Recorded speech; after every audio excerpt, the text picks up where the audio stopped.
وذكر فإن الذكرى تنفع المؤمنين وذكر فإن الذكرى تنفع المؤمنين.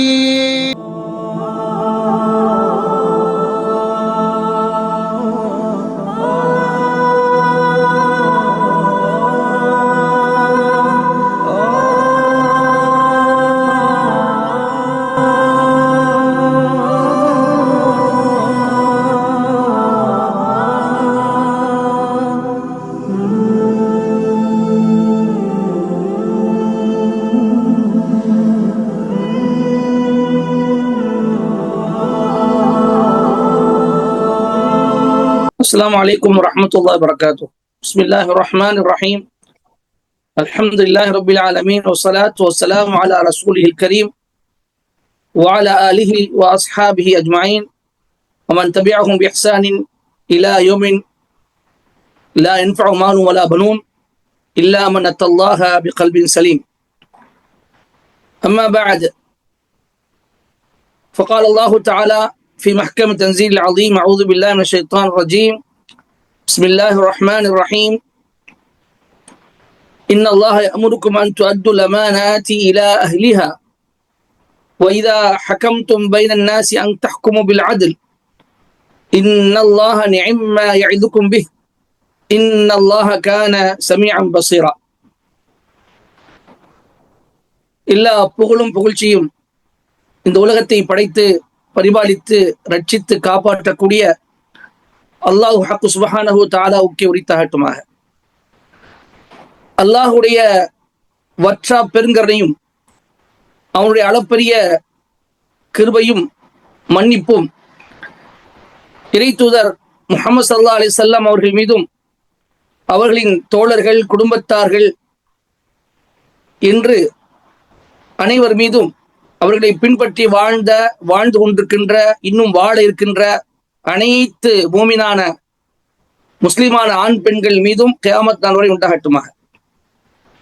எல்லாம் வல்ல அல்லாஹ்வின் நல்லடியார்களே, அருமை சகோதர சகோதரிகளே, 3 நபர்கள் தங்களுடைய நல்லறத்தை கொண்டு அல்லாஹுக்காக அவனுடைய நன்மையை மட்டுமே நாடி செய்த இஹ்லாஸோடு செய்த அந்த நல்லறத்தை கொண்டு கேட்ட அந்த துஆவினால் அவர்களுக்கு ஏற்பட்ட பெரும் ஆபத்திலிருந்து அல்லாஹ் காப்பாற்றினான். இந்த விஷயம் அடங்கியிருக்கக்கூடிய குகை தோழர்கள் பற்றிய சம்பவத்தை குறித்து தமிழாக்கத்தில் உங்களுக்கு நான் எடுத்துரைக்க இருக்கின்றேன்.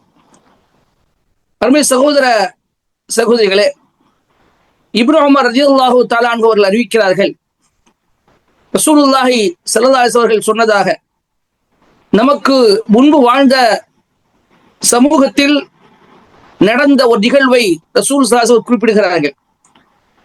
3 நபர்கள் சென்று கொண்டிருந்தார்கள். அவர்கள் செல்லும் வழியில் திடீரென்று மழை பொழிய ஆரம்பித்து விட்டது. உடனே அவர்கள் ஒரு மலைக்கு கீழே இருக்கக்கூடிய குகையிலே தஞ்சம் புகுந்தார்கள். அந்த நேரத்தில் அந்த மலைக்கு மேல் இருந்த ஒரு பாறாங்கல் கீழே உருண்டு விழுந்து அந்த குகையின் வாசலை அடைத்து விட்டது. எனவே உள்ளே அவர்கள் மாட்டிக்கொண்டார்கள். வெளியே வர முடியாத சூழல் இருந்தது. அப்ப என்ன செய்வது? உள்ளே மாட்டிக்கொண்டோம், வெளியே போக வேண்டும், இதற்கு என்ன வழி என்று அவர்கள் யோசித்த போது, فقال بعضهم لبعض ادعوا الله بافضل عمل عملتموه. அவர்கள் ஒருவருக்கொருவர் முடிவெடுத்தார்கள், நீங்கள் அல்லாஹுக்காக செய்த மிகச் சிறந்த அமலை கொண்டு அல்லாஹ்விடம் துஆ கேளுங்கள், அல்லாஹ் தஆலா அதனால் இது நமக்கு ஒரு வழியை ஏற்படுத்துவான் என்று முடிவெடுத்தார்கள். ஃபகால அஹதுஹும், அப்போ துஆ செய்ய ஆரம்பிக்கிறார்கள். முதலில் ஒருவர் சொன்னார், அல்லாஹும்ம இன்னி கானடி அபவானி ஷைகானி கபீரானி ஃபகுன்து அஹ்ருஜு ஃபஅர்ஆ ثم اجيء فاحلب فاجيء بالحلاب ஒரு நீண்ட சம்பவம் நான் தமிழில் கூறுகிறேன். அவர் சொன்னார், அல்லாஹ்வே, எனக்கு 2 வயோதிக பெற்றோர்கள் இருந்தார்கள். தாயும் இருந்தார்கள், தந்தையும் இருந்தார்கள். ஆனால் அவர்கள் வயோதிகளாக இருந்தார்கள். நான் ஆடு மேய்க்கும் வேலை செய்யக்கூடியவன். நான் எப்பொழுதும் ஆடு மேய்த்து விட்டு ஆட்டு பாலை கறந்து அதை வீட்டுக்கு கொண்டு வருவேன். முதலில் என்னுடைய அந்த வயோதிக பெற்றோருக்கு தான் அதை நான் கொடுப்பேன். அதுக்கு பிறகுதான் என்னுடைய மனைவி குழந்தைகளுக்கு அதை நான் புகட்டுவேன். இது என் வழக்கமாக இருந்தது.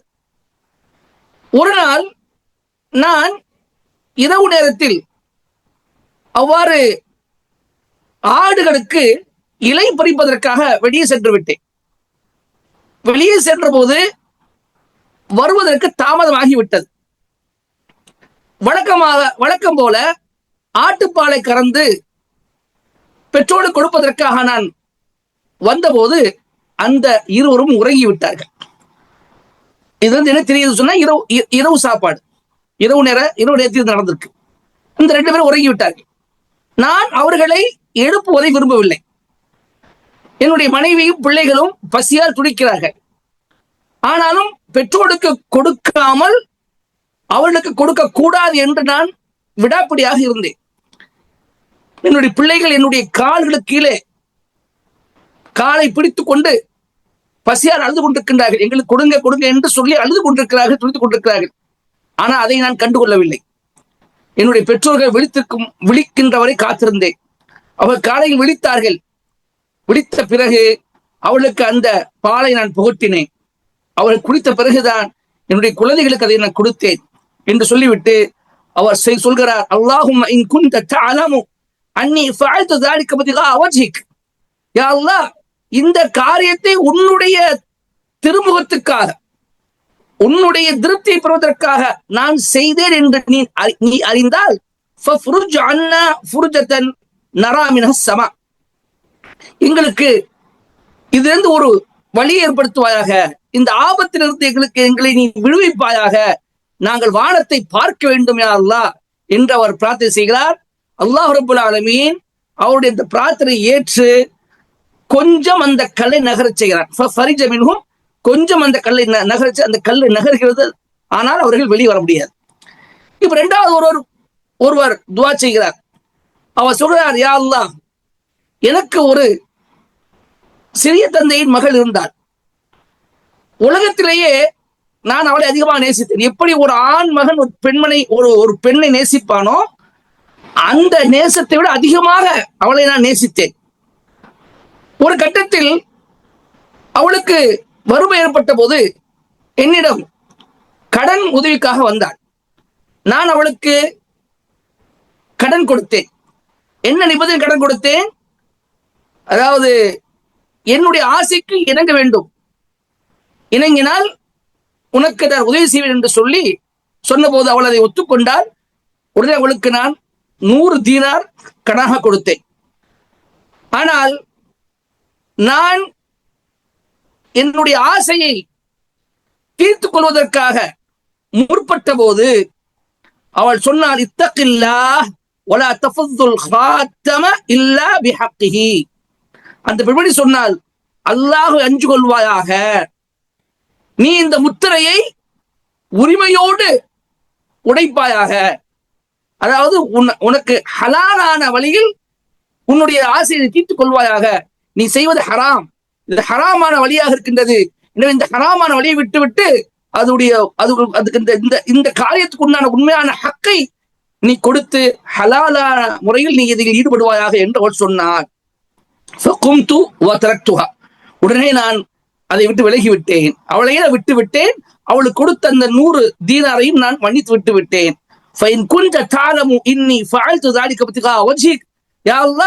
இந்த காரியத்தை உனக்காக நான் செய்தேன் என்றால், உன்னுடைய திருப்தியை மட்டுமே நாடி நான் செய்திருக்கிறேன் என்று நீ அறிந்தால் எங்களை இதிலிருந்து நீ விடுவிப்பாயாக என்று துவா செய்த போது அல்லாஹ் ரப்புல் ஆலமீன் அந்த துவாவை ஏற்றுக்கொண்டு கல்லை இன்னும் நகரச் செய்தான். ஆனாலும் அவர்களால் வெளியே வர முடியாது. ரெண்டு பகுதி கல்லு நகர்ந்தது. மூன்றாவது ஒருவர் துவா செய்கிறார், யா அல்லாஹ் இன்னி இஸ்தஅஜர்து அஜீரன் பி ஃபரகின் மின் ذرة فأعطيته. அல்லாஹ்வே, நான் ஒருவரை கூலிக்கு நியமித்தேன்.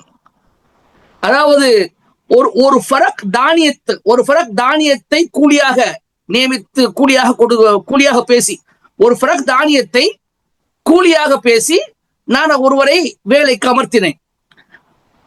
நான் அவருக்கு அதை கொடுத்தேன். அந்த பேசிய அந்த கிரயத்தை அவருக்கு நான் கொடுத்தேன். ஆனால் அவர் அதை வாங்க மறுத்து விட்டார். உடனே நான் என்ன செய்தேன் என்றால், அந்த ஒரு ஃபரக் தானியத்தை நான் வைத்து அதை நான் என்ன செய்தேன், அதை விவசாயம் செய்தேன். அதை வைத்து நான் விவசாயம் செய்தேன். விவசாயத்தில் ஏற்பட்ட அந்த விளைச்சலை கொண்டு நான் அதை பெருக்கிறேன். அந்த செல்வத்தை நான் பெருக்கிறேன். எந்த அளவுக்கு அது பெருகியது என்றால், மாடுகளாக வாங்கி அந்த மாடுகளை மேய்ப்பதற்குண்டான ஒரு மேய்ப்பாளரையும் அதை வைத்து நான் வாங்கினேன்.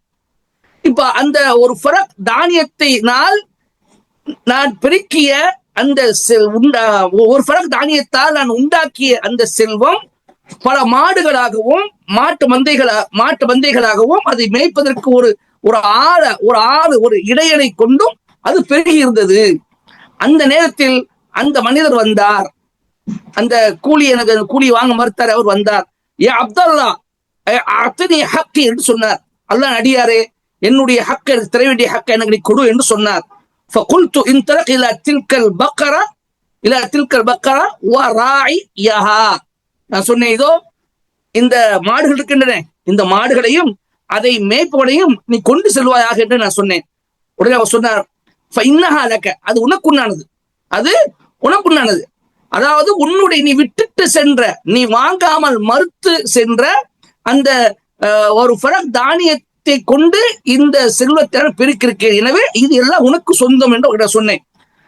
கால அஸ்தஸ்தஹசிபி, அந்த மனிதர் சொன்னார், என்னுடைய பரிகாசம் செய்கிறாயா? என்னுடைய கூலியோ மிக மிக மிக மிக குறைவானது. அது தந்தா போதும். நீ என்னோட என்ன செய்கிறாய்? பரிகாசம் செய்யாது என்று அவர் சொன்னார். நான் சொன்னேன், நான் உன்னோடு பரிகாசம் செய்யவில்லை, ஆனாலும் நிச்சயமா அது உனக்கானதுதான், கொண்டு செல் என்று நான் சொன்னேன். அவர் சந்தோஷமாக அதை கொண்டு சென்றார். அல்லாஹும்ம இன் குன்த தஅலமு அன்னி ஃபஅல்து ذلك ابتغاء وجهك.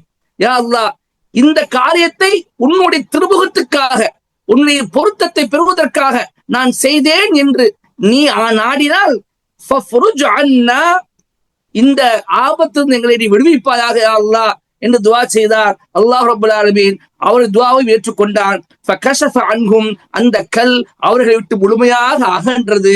அவர்கள் 3 பேரும் வெளியேறி சென்றார்கள் என்பதாக ரசூலுல்லாஹி ஸல்லல்லாஹு அலைஹி வஸல்லம் அவர்கள் அறிவிக்கிறார்கள். இந்த செய்தி புகாரி, முஸ்லிமிடம் வருகின்றது. அருமை சகோதரர்களே, இந்த சம்பவம் குறிப்பிடப்பட்டு இந்த சம்பவத்தால் நமக்கு கிடைக்கக்கூடிய பலன்கள், படிப்பினைகள் என்ன என்பதை குறித்து சொல்லப்பட்டது.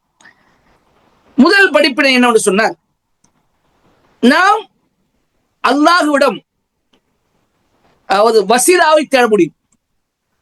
வசீலா என்று சொன்னால் அல்லாஹுடைய ஒரு நெருக்கத்தை நாம் தேட முடியும். அதுக்கு வசீலான்னு சொன்னா அதாவது தொடர்பை ஏற்படுத்துவது. வசீலா என்றால் தொடர்பை ஏற்படுத்துவதற்குள்ள சாதனம். நாம் அந்த வசீலாவை அல்லாஹ்விடம் தேட முடியும். ஆனால் அது எந்த அடிப்படையில் என்று சொன்னால், நம்முடைய நற்செயல்கள் இருக்க வேண்டும், நல்லறங்களால் இருக்க வேண்டும். நம்முடைய நல்லறங்களை கொண்டு நாம் என்ன செய்யலாம்? அல்லாஹ்விடம் வசீலாவை தேடலாம். அது அல்லாமல் நாம் அல்லாஹ்வின் தூதருடைய பெயரை கொண்டு வசீலா தேட முடியாது. நம்ம நிறைய பேர் அல்லாஹ்வின் தூதரின் பொருட்டால் இதை எனக்கு நிறைவேற்றி தருவாயாக என்று பிரார்த்தனை செய்கிறார்கள். அது ஹராம், அது அனுமதிக்கப்பட்ட ஒன்றல்ல, அது தடுக்கப்பட்ட ஒன்று. நாம் செய்த நல்லறங்களை வைத்து, அல்லாஹ் உனக்காக இந்த காரியத்தை செய்தேன், அல்லாஹ்வுக்காக ஒரு காரியம் செய்திருப்போம். இஹ்லாஸ் இல்லாத காரியத்தை நாம் அதை செய்ய முடியாது, வசீலா தேட முடியாது. அல்லாஹ்வுக்காக காரியத்தை செய்திருப்போம். இஹ்லாஸா காரியத்தை செய்திருப்போம். அந்த காரியத்தை கொண்டு அல்லாஹ்விட என்ன செய்யலாம்? நாம் வசீலாவை தேடலாம். அல்லாஹ் சொல்லி காட்டுகிறான், யா அய்யுஹல்லதீன ஆமனு தக்குல்லாஹ வப்தகு இலைஹில் வஸீலா வஜாஹிது ஃபீ ஸபீலிஹி லஅல்லகும் துஃப்லிஹூன். ஈமான் கொண்டவர்களே, அல்லாஹ்வை நீங்கள் அஞ்சு கொள்ளுங்கள், அவன் பக்கம் நீங்கள் வசீலாவை தேடுங்கள், நெருக்கத்தை நீங்கள் தேடுங்கள். வஜாஹிது ஃபீ ஸபீலிஹி, அவனுடைய பாதையில் போரிடுங்கள், லஅல்லகும் துஃப்லிஹூன், நீங்கள் வெற்றி பெறலாம் என்று அல்லாஹ் சொல்லி காட்டுகிறான். அப்ப அல்லாஹ் நமக்கு வசீலாவை தேட சொல்கிறான்.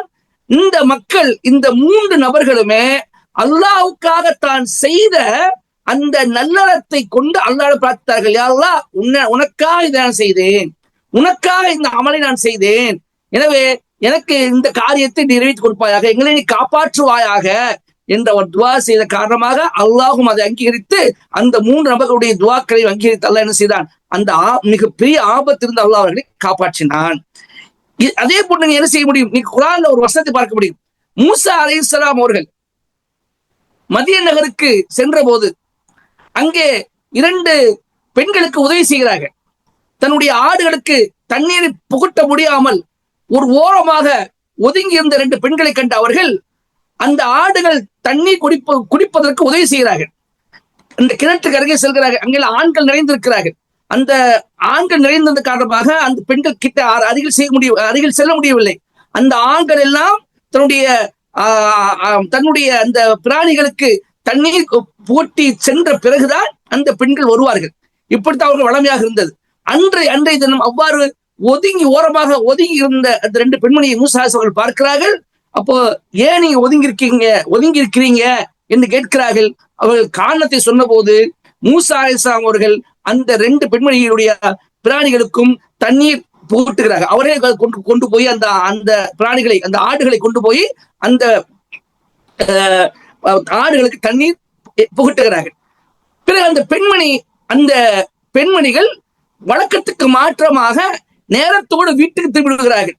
அதுக்கு பிறகு சம்பவம், அதுக்கு பிறகு அவருடைய தந்தை அந்த உதவி செய்த நபரை கூட்டிக்கிட்டு வாருங்கள் என்று சொல்கிறார்கள். அதுக்கப்புறம் மூசா அலைஹிஸ்ஸலாம் வர்றாங்க. மூசா அலைஹிஸ்ஸலாம் அதுக்கப்புறம் அந்த பெண்களுடைய வீட்டுக்கு செல்கிறார்கள். இது கஸஸ் என்ற அத்தியாயத்தில் அல்லாஹ் தஆலா இந்த சம்பவத்தை சொல்லி காட்டுகிறார். இந்த பெண்களுக்கு உதவி செய்த பிறகு ஒரு ஓரமாக ஒதுங்கி வந்து மூசா அலைஹிஸ்ஸலாம் ஒரு துஆவை செய்கிறார்கள். என்ன துஆ அது? ரப்பி இன்னி லிமா அன்ஸல்த இலைய மின் கைரின் ஃபகீர். யா அல்லாஹ், எனக்கு நீ எந்த நன்மை இறக்கிறாயோ, எந்த நன்மை என் பக்கம் நீ இறக்கிறாயோ அதற்கு நான் மிக தேவையுடையவனாக இருக்கிறேன் என்று துஆ செய்கிறார். அல்லாஹ் தஆலா அந்த துஆவை ஏற்றுக்கொண்டு அதுக்கப்புறம் மிக நல்ல ஒரு வாழ்க்கையை அவர்களுக்கு எல்லாம் கொடுக்கிறார். அதுக்கப்புறம் தான் வீட்டுக்கு அவங்க போறாங்க. அதுக்கப்புறம் தொடர்ந்து அவர்கள் வேலை செய்கிறார். 10 ஆண்டு வேலை செய்கிறார்கள். பிறகு அந்த பெண்மணி அந்த 2 பெண்கள்ல ஒரு பெண்ணை திருமணம் முடித்துக் கொண்டு அதுக்கப்புறம் அவர்கள் செல்கிறார்கள். பிறகு நபியாக ஆக்கப்படுகிறார்கள். அழகான சமூகம் அது. அப்ப என்ன புரிந்து கொள்வோம் என்றால், நாம செய்யக்கூடிய நல்லறத்தை வைத்து அல்லாஹ்விடம், யா அல்லாஹ், இதன் காரணமாக எனக்கு இந்த காரியத்தை நிறைவேற்றக்கூடிய அல்லாஹ் என்று செய்ய உனக்காக நான் செய்தேன். அதாவது நம்ம நோன் வைத்து விட்டு யா அல்லாஹ், இந்த நோன்பின் மூலமாக உன்னிடத்து கேட்கிறேன். 2 ரக்காத் தொழுது விட்டு இந்த 2 ரக்காத் தொழுகையின் மூலமாக உன்னிடத்து நான் கேட்கிறேன். எனக்கு இதை நிறைவேற்றி தாயா அல்லாஹ். என்ன செய்யலாம்? நாம அல்லாஹ்விடம் வசீலாவை தேடலாம். இது இந்த சம்பவத்துக்கு கிடைக்கக்கூடிய ஒரு படிப்பனையாகும். 2வது படிப்பினை மிக முக்கியமானது இஹ்லாஸ். இஹ்லாஸ் கண்டிப்பாக நம்முடைய அமல்களுக்கு தேவை. இஹ்லாஸ் மட்டும் இல்லை என்றால் நம்முடைய அமல்கள் வீணாக போய்விடும். அல்லாஹ் சொல்லி காட்டுகின்றான், வமா உமிரு இல்லா லியஅபுதுல்லாஹ முக்லிஸீன லஹுத்தீன் ஹுனஃபா வயுகீமுஸ் ஸலாத்த வயூத்துஸ் ஸகாத்த வதாலிக தீனுல் கய்யிமா. அவர்கள் அல்லாஹ்வுக்காக வேண்டி, அவனுக்காக மார்க்கத்தை கலப்பட்டதாக ஆக்கியவர்களாக வணங்க வேண்டும். அல்லாஹை வணங்க வேண்டும். அல்லாஹுவை அவனுக்காக மார்க்கத்தை கலப்பட்டதாக ஆக்கியவர்களாக வணங்க வேண்டும் என்று கட்டளையிடப்பட்டிருக்கிறார்கள். தொழுகையும் அப்படிதான் அவர்கள் நிறைவேற்ற வேண்டும். ஜக்காத்தை அவர்கள் அப்படிதான் கொடுக்க வேண்டும் என்பதை அல்லாஹ் சொல்லி காட்டுகின்றார். அல்லாஹ் தஆலா ரசூலுல்லாஹ் சொல்கிறான், குல் இன்னி உமிர்து அன் அஅபுதல்லாஹ முக்லிஸன் லஹுத்தீன். அல்லாஹ்வுக்காக மார்க்கத்தை தூய்மைப்படுத்தியவனாக அவனை நான் வணங்க வேண்டும் என்று நான் கட்டளையிடப்பட்டிருக்கிறேன் என்று நபி நீங்கள் சொல்லுங்கள் என்பதாக குர்ஆன்ல ஒரு வசனம் இருக்கின்றது. அப்போ எந்த ஒரு இபாதத்தாக இருந்தாலும் அதில் இஹ்லாஸ் நிறைந்திருக்க வேண்டும், தூய்மை இருக்க வேண்டும், சுத்தமாக இருக்க வேண்டும். அல்லாஹ் தஆலா தெளிவா சொல்லிவிட்டான், யார் நமது இபாதத்தை ஏற்றுக்கொள்ளப்படும், இன்னமா யதகப்பலுல்லாஹு மினல் முத்தகீன், இறையற்ற முடிவிலிருந்துதான் இபாதத்தை அல்லாஹ் ஏற்றுக்கொள்கிறான் என்பதாக அல்லாஹ் சொல்கிறான். ரசூல் ஸல்லல்லாஹு சொல்லி காட்டுகிறார்கள், இன்னல்லாஹ தய்யிபுன் யுஹிப்பு யக்பலு தய்யிப, இன்னல்லாஹ தய்யிபுன் யக்பலு தய்யிப. அல்லாஹ் தஆலா நல்லவன், அவன் நல்ல காரியத்தை ஏற்றுக்கொள்கிறான். இன்னல்லாஹ லா யக்பலு இல்லா தய்யிபன், நல்ல காரியத்தை தான் அவன் ஏற்றுக்கொள்வான் என்று ரசூலுல்லாஹ் சொல்றாங்க. அப்போ எந்த அமலில் தூய்மை இருக்குமோ அந்த அமல் தான் அல்லாஹ் ஏற்றுக்கொள்ளப்படும். யார் இறைச்ச முடிவுகளாக இருக்கிறார்களோ அவர்களிடமிருந்துதான் தூய்மையான அமல்கள் வெளிப்படும். எனவே அல்லாஹ் தஆலா பொதுவாக இறையச்ச முடிவிலிருந்து அல்லாஹ் ஏற்றுக்கொள்கிறார் என்று சொல்லிவிட்டார். அப்போ இஹ்லாஸ் என்பது மிக மிக முக்கியம். இஹ்லாஸ் எந்த அமலில் இல்லையோ அந்த அமல் நிச்சயமாக வீணாக போய்விடும். நம்முடைய அமல்களில் குவான்டிட்டி முக்கியம் அல்ல, குவாலிட்டி முக்கியம். குவாலிட்டி. எனவே அல்லாஹ் சொல்லி காட்டுகின்றான், லியபுலுவக்கும் அய்யுக்கும் அஹ்ஸனு அமலா அல்லதி ஹலகல் மௌத வல் ஹயாத லியபுலுவக்கும் அய்யுக்கும் அஹ்ஸனு அமலா. அவன் மௌத்தையும் வாழ்க்கையும் அவன் ஏன் படைத்தான் என்றால் உங்களில் அழகான அமல்கள் செய்தவர்கள் யார் என்பதை சோதிப்பதற்காக. இங்கே அல்லாஹ் தஆலா எத்தனை அதிகமான அமல் சொல்லல, உங்களில் அதிகமான அமல்கள் யார் செய்திருக்கிறார்கள் சோதிப்பதற்காக என்று அல்லாஹ் சொல்லல.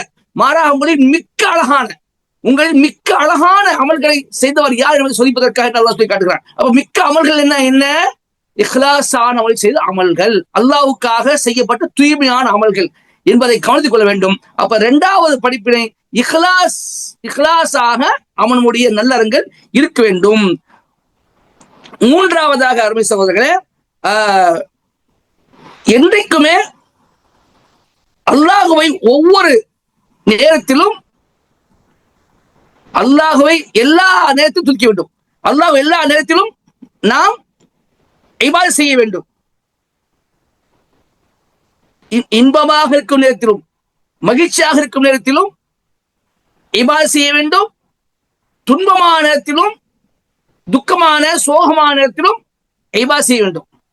சந்தோஷமா இருக்கும்போது இபாதத் செய்து விட்டு அல்லாஹ்வை நினைத்து விட்டு சந்தோஷம் போய் துன்பம் வந்ததுக்கு அப்புறம் இல்ல, அதாவது சந்தோஷமா இருக்கும் பொழுது அல்லாஹ்வை மறந்து விட்டு, மகிழ்ச்சியா இருக்கும் பொழுது அல்லாஹ்வை மறந்து விட்டு, துன்பம் வந்த நேரத்தில் அல்லாஹ்வை நினைக்க கூடாது.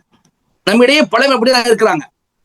ஏதாவது கவலை ஏற்பட்டாலோ துன்பம் ஏற்பட்டாலோ அல்லாஹ் அல்லாஹ் அல்லாஹ் அல்லாஹ் என்று கூப்பிடுவார்கள். பள்ளிவாசல் போவாங்க, தொழுவாங்க. அவங்கள மாதிரி தொழக்கூடியவர்கள் யாருமே இல்லை என்று சொல்லக்கூடிய அளவுக்கு அழகான தொழுகையாக ஒரு தொழுகைகள் இருக்கும், நீண்ட நேர தொழுகைகளாக அது இருக்கும்.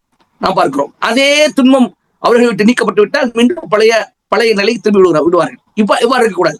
ரசூலுல்லாஹி ஸல்லல்லாஹு அலைஹி வஸல்லம் சொல்லி காட்டுகின்றார்கள், தஅர்ரஃப் இலல்லாஹி ஃபிர் ரஹா யஅரிஃபுக ஃபிஷ் ஷித்தஹ். அதாவது மகிழ்ச்சியான நேரத்தில் அல்லாஹ்வை நீ அறிந்து கொள்வாயாக, கடினமான நேரத்தில் அல்லாஹ் உன்னை அறிந்து கொள்வான். அதாவது அருமை சகோதரர்களே, இது அஹ்மது இடப்பட்ட செய்தி. அதாவது நம்ம செல்வந்தனாக இருக்கும் பொழுது அல்லாஹ் அறிய வேண்டும். அப்போ ஏழ்மை நமக்கு வர சமயத்து அல்லாஹ் நம்மை அறிந்து கொள்வான். அதே போன்று ஆரோக்கியமாக இருக்கும் பொழுது அல்லாஹுவை நாம் நினைக்க வேண்டும், வணங்க வேண்டும், துதிக்க வேண்டும். நோய்வாய்ப்பட்ட சமயத்தில் அல்லாஹ் நம்மை அறிந்து கொள்வான். வாலிப வயதில் இருக்கும் பொழுது அல்லாஹுவை நாம் வணங்க வேண்டும், அவனை அறிந்து கொள்ள வேண்டும். வயோதிகம் அடைந்த பிறகு அவன் நம்மை கண்டுகொள்வான். இவ்வாறுதான் நம்முடைய வாழ்க்கை எல்லா நிலையிலும் எல்லா நேரங்களிலும் பாகுபாடு இல்லாமல் அல்லாஹுவை நினைக்கக்கூடியவர்களாக துதிக்கக்கூடியவர்களாக இருக்க வேண்டும். இன்னொரு ஹதீஸ் இருக்கின்றது, திருமீதியில் இடம்பெற்ற ஒரு ஹதீஸ் என்ன சொன்னார், மன் சர்ரஹு அன் யஸ்தஜீப அல்லாஹு லஹு இன்த ஷதாயிதி வல் குரப் ஃபல்யுக்ஸிர் துஆஅ ஃபிர் ரஹா. ரசூல் ஸல்லல்லாஹு சொல்லி காட்டுகின்றார்கள், அதாவது கடுமையான நெருக்கடியிலும் பலாய் முசீபத் துன்பங்களிலும் ஒருவருடைய துஆ அல்லாஹுவால் ஒருவரு துஆவை அல்லாஹ் ஏற்றுக்கொள்ள வேண்டும் என்று விரும்பினால், அதாவது அவருடைய நெருக்கடியான காலகட்டத்திலும் துன்பமான காலகட்டத்திலும் ஒருவருடைய துஆவை அல்லாஹ் ஏற்றுக்கொள்வது ஒருவருக்கு சந்தோஷம் அடைய செய்யும் என்றால் அவர் என்ன செய்யட்டும், மகிழ்ச்சியான இன்பமான சந்தோஷமான காலகட்டத்தில் அவர் அதிகமாக பிரார்த்தனை செய்யட்டும் என்று ரசூலுல்லாஹ் சொல்லி காட்டுறாங்க. அப்ப எனவே அல்லாஹுவை எல்லா நிலையிலும் அஞ்ச வேண்டும், எல்லா நிலையிலும் துதிக்க வேண்டும், வணங்க வேண்டும் என்பது இதன் மூலமாக கிடைக்கக்கூடிய மூன்றாவது படிப்பினை. நான்காவதாக பிருல் வாலிதைன், பெற்றோர்களுக்கு பணிவிடை செய்வது. அல்லாஹுடைய வணக்கத்துக்கு பிறகு பெற்றோர்களுக்கு பணிவிடை செய்வது மிகப்பெரிய இபாதத். ஹுக்கூக்குல் இன்சான்ல மனிதனுக்கு செய்ய வேண்டிய கடமைகளில் முதல் இடத்தை பெறக்கூடியது பிருல் வாலிதைன், பெற்றோர்களுக்கு பணிவிடை செய்வது. அந்த நேரத்தில் அவ்வாறு அவர் செய்தது பிள்ளைகளை பசியில் ஆழ்த்திவிட்டு அதை கண்டுகொள்ளாமல் அவர் தொடர்ந்து இருந்தது அது பாவமா இல்லையா என்ற கேள்வி நம்ம கேட்கக்கூடாது. அது அவங்க சரியத்தில் அந்த சரியத்தில் அது ஆகுமாக்கப்பட்டதாக இருந்திருக்கலாம். எனவே அவருடைய நோக்கம் என்னுடைய பெற்றோர்களை நான் நோவினைப்படுத்தக்கூடாது, அவர்களை நாம் எழுப்பிவிட்டால் தூக்கத்தை எழுப்பிவிட்டால் அது அவருக்கு கஷ்டமாக ஆகிவிடும் என்பது நோக்கம். எனவே பிள்ளைகளுடைய கண்டுகொள்ளாமல் பெற்றோர்களுக்கு கொஞ்சமும் நோவினைப்பட்டு விடக்கூடாது என்ற நோக்கத்தினால் அவர் அவ்வாறு செய்தார். அது அல்லாஹ்வுக்கு பிடித்திருந்தது, அல்லாஹ் அதை ஏற்றுக்கொண்டான். எனவே அந்த துஆவை அவர்கள் அங்கீகரித்தார். அப்போ இது என்ன புரிந்து கொள்வோம் என்றால், பெற்றோர்கள் அதாவது பெற்றோர்களுக்கு முதலிடத்தை கொடுக்க வேண்டும், பெற்றோர்களுக்கு நல்ல நடந்து கொள்ள வேண்டும். இந்த சம்பவத்தை இன்னொரு விஷயமும் நாம் தெளிவடைத்துக் கொள்கிறோம். யார் தன்னுடைய மனைவிமார்களையும் தன்னுடைய குழந்தைகளையும் தன்னுடைய பெற்றோர்களை விட உயர்த்துகிறார்களோ, மனைவிமார்களுக்கும் தன்னுடைய பிள்ளைகளுக்கும் பெற்றோர்களை விட முக்கியத்துவம் கொடுக்கிறார்களோ, அவர்கள் எச்சரிக்கையாக இருக்க வேண்டும். அவங்க அல்லாஹ்விடம் கேள்விக்கு ஆளாவார்கள். எனவே பெற்றோர்களுடைய அந்த பணிவிடை என்பது அல்லாஹ்வுக்கு பிறகு மிக பெரிய இடத்தை வகிக்கிறது என்பதை இந்த சபு நமக்கு சொல்லி காட்டுகின்றார். அடுத்த ஐந்தாவதாக இஃபத், பேணுதல்.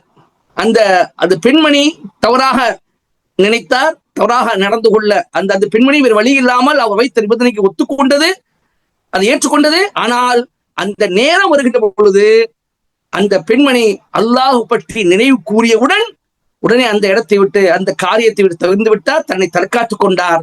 அது அல்லாஹ்வுக்கு பிடித்திருந்தது. அல்லாஹ் இது உனக்காக நான் செய்தேன் என்று அவர் சொல்கிறார். அதாவது ஒரு வசதி வாய்ப்பு இல்லாமல் அந்த தவறு செய்வதற்குண்டான சந்தர்ப்பம் கிடைக்காமல் அந்த தவறை ஒரு செய்வது என்று சொன்னா அது பெரிய விஷயம் கிடையாது. அவருக்கு சந்தர்ப்பமே அமையல. ஒருவருக்கு அந்த ஜினா விபச்சாரம் செய்வதற்குண்டான சந்தர்ப்பம் ஒருவருக்கு அமையல, அதுக்கு வாய்ப்பே கிடைக்கல. அப்ப நான் விபச்சாரம் செய்யல, நான் ஜினா செய்யல என்று ஒருவர் பெருமையாக பேசுற அது பெரிய விஷயம் கிடையாது. ஒருவருக்கு சந்தர்ப்பம் கிடைத்து எல்லா வாய்ப்புகளும் கிடைக்க பெற்று அந்த விஷயத்தின் மீது முழு சக்தி முழு அதிகாரம் அவருக்கு இருந்து அந்த முழு சக்தியும் இருந்து அப்படி இருந்தும் அந்த காரியத்தை விட்டு விலகுகிறார் என்று சொன்னால் அதுதான் மிகப்பெரிய விஷயம். இதைத்தான் யூசுப் அலைஹிஸ்ஸலாம் அவர்கள் செய்தார்கள். இதைத்தான் யூசுப் அலைஹிஸ்ஸலாம் அவர்கள் செய்தார்கள். எனவே அல்லாஹ் யூசுப் அலைஹிஸ்ஸலாம் பற்றி சொல்லும்போது அல்லாஹ் சொன்னான், இன்னஹு மின் இபாதினல் முக்லஸீன், நிச்சயமாக அவர் நம்முடைய இஹ்லாஸான அடியார்களில் ஒருவராக இருந்தார் என்று அவர் சொன்னார். அப்போ இது மிக முக்கியமானது. தவறான அல்லாஹுவால் தடுக்கப்பட்ட பெரிய பெரிய பாவங்கள் இருந்து அல்லாஹுக்கு அஞ்சி தன்னை தற்காத்துக் கொள்ள வேண்டும் என்ற ஒரு படிப்பினை இதில் விபச்சாரம் போன்ற, முக்கியமாக விபச்சாரம் போன்ற மிக பெரிய மோசமான அல்லாஹ் ஃபாஹிஷ் சொல்கிறான், அருவருக்கத்தக்க செயல் என்று சொல்கிறான். இந்த மோசமான அருவருக்கத்தக்க செயலிலிருந்து அல்லாஹுக்கு பயந்து தன்னை தற்காத்துக் கொள்வது என்பது மிகப்பெரிய காரியமாக இருக்கின்றது. இந்த சமூகத்திற்கு கிடைக்கக்கூடிய ஐந்தாவது படிப்பினை. ஆறாவதாக கடைசி படிப்பினை என்னோடு சொன்னால், ஒருவருடைய அமானத்தை அதற்குரியிடம் ஒப்படைக்க வேண்டும். அல்லாஹ் சொல்லி காட்டுகின்றான், இன்னல்லாஹ யஅமுருக்கும் இன்னல்லாஹ யஅமுருக்கும் அன் துஅத்துல் அமானாத்தி இலா அஹ்லிஹா வ இதா ஹக்கம்தும் பைன அன் தஹ்குமு பில் அத்ல். நிச்சயமா அல்லாஹ் தஆலா அமானிதங்களை அந்த அமானிதத்துக்குரியவர்களிடம் ஒப்படைக்க வேண்டும் என்று உங்களுக்கு கட்டளையிடுகிறான் என்பதாக அல்லாஹ் சொல்கிறார். அப்ப யார் அது அவர் தான் மறுத்துட்டு போனார். இவர் கூலியை இவர் மறுக்கல, பேசிய கூலி அவர் கொடுக்கத்தான் தயாராக ஆனார், அதை கொடுக்கவும் செய்தார். அவர் தான் அதை விட்டுவிட்டு என்ன செய்தார், மறுத்துட்டு போனார். ஆனாலும் அந்த மனிதன் நினைத்திருந்தால் என்ன செய்திருக்க முடியும், பின்னால் மறுத்திருக்க முடியும். அது எப்படி இப்போ நீ கேட்கிற, நான் உனக்கு தாரேன்னு சொன்னேன், அப்பவே நீ மறுத்து விட்ட, இப்பெல்லாம் தர முடியாது, அது அன்னைக்கு போச்சு. அது அப்பொழுது அப்போ போச்சு இப்ப நான் வந்து தர முடியாது, நீ மறுத்தத நான் என்ன செய்ய முடியும், நாமளா அப்படி சொல்லியிருப்போம். அவர் அப்படி சொல்லி இருந்தாலும் தவறு இருந்திருக்காது. ஆனாலும் அந்த மனிதர் இது என்னுடைய ஹக்கு கிடையாது, இது வேறொருடைய ஹக்கு, அவருக்கு உண்டான உரிமை, எனவே இது எனக்கு சொந்தமானதில்லை என்று நினைத்து அதை வளர்ச்சியடைய செய்து அதை பெருக்க செய்து அதுக்கெல்லாம் அவர் கூடியது பார்க்காமல் அதை வளர்க்காது, அது வந்து வளர்த்த அந்த செல்வத்தை பெருக்கினார், அதை மிகப்பெரிய ஒரு செல்வமாக பொருளாதாரம் உருவாக்கினார். அதுக்கெல்லாம் அவர் நன்றி எதிர்பாராமல், பிரதிபலனை எதிர்பாராமல் அவர் வந்ததுக்கு அப்புறம் அப்படியே அதை தூக்கி கொடுத்தார் என்று சொன்னால், ஒரு அமானிதம் எந்த அளவுக்கு மிக முக்கியத்துவம் வாய்ந்த ஒன்றாக இருக்கின்றது, ஒரு அமானிதத்தை எந்த அளவுக்கு நாம் பேணி பாதுகாக்க வேண்டும் என்பதை இதிலிருந்து நாம் தெரிந்து கொள்கின்றோம். அல்லாஹ்வின் தூதர் ஸல்லல்லாஹு அலைஹி வஸல்லம் அவர்களை எத்தனையோ காஃபிர்கள் எதிர்த்தார்கள், பயங்கரமாக எதிர்த்தார்கள், அவரை கொல்லவும் கூட துணிந்தார்கள். ஆனாலும் அவருடைய அமீன் என்ற அந்த பட்டத்தை கொடுத்தார்கள், அமானிதத்தை பாதுகாப்பவர், நம்பிக்கையாளர் என்ற பட்டத்தை கொடுத்தார்கள், நம்பிக்கையாளர் என்ற பட்டத்தை கொடுத்தார்கள். அது மட்டுமல்லாமல் தன்னுடைய பொருட்களை ரசூல் ஸல்லல்லாஹு அலைஹி வஸல்லம் ஒப்படைத்தார்கள். இந்த இவற்றை இருந்தால்தான் அவருடைய பொருள் பாதுகாப்பாக இருக்குன்னு சொல்லி தன்னுடைய பொருள்களை செஞ்சாங்க, ரசூலுல்லாஹ்ட்ட பாதுகாப்பு வைக்க ஒப்படைத்தார்கள். எந்த அளவுக்கு என்று சொன்னால், ரசூல் ஸல்லல்லாஹு ஹிஜ்ரத்துக்கு போகும்பொழுது, மக்காவை வந்து மதீனாவுக்கு செல்லும் பொழுது அலி ரலியல்லாஹு அன்ஹு நியமிக்கிறாங்க. எதுக்கு நியமிக்கிறாங்க?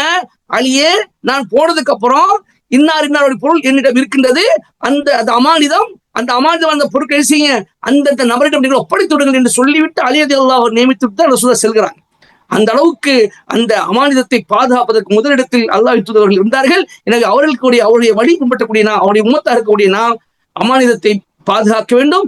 நிச்சயமாக அது அமானித மோசடியில் ஈடுபடக்கூடாது. அல்லாஹ் சொல்லி காட்டுகின்றான், யா அய்யுஹல்லதீன ஆமனூ லா தகூனுல்லாஹ வ ரசூல வ தகூனு அமானாத்திக்கும் அன்தும் தஅலமூன்.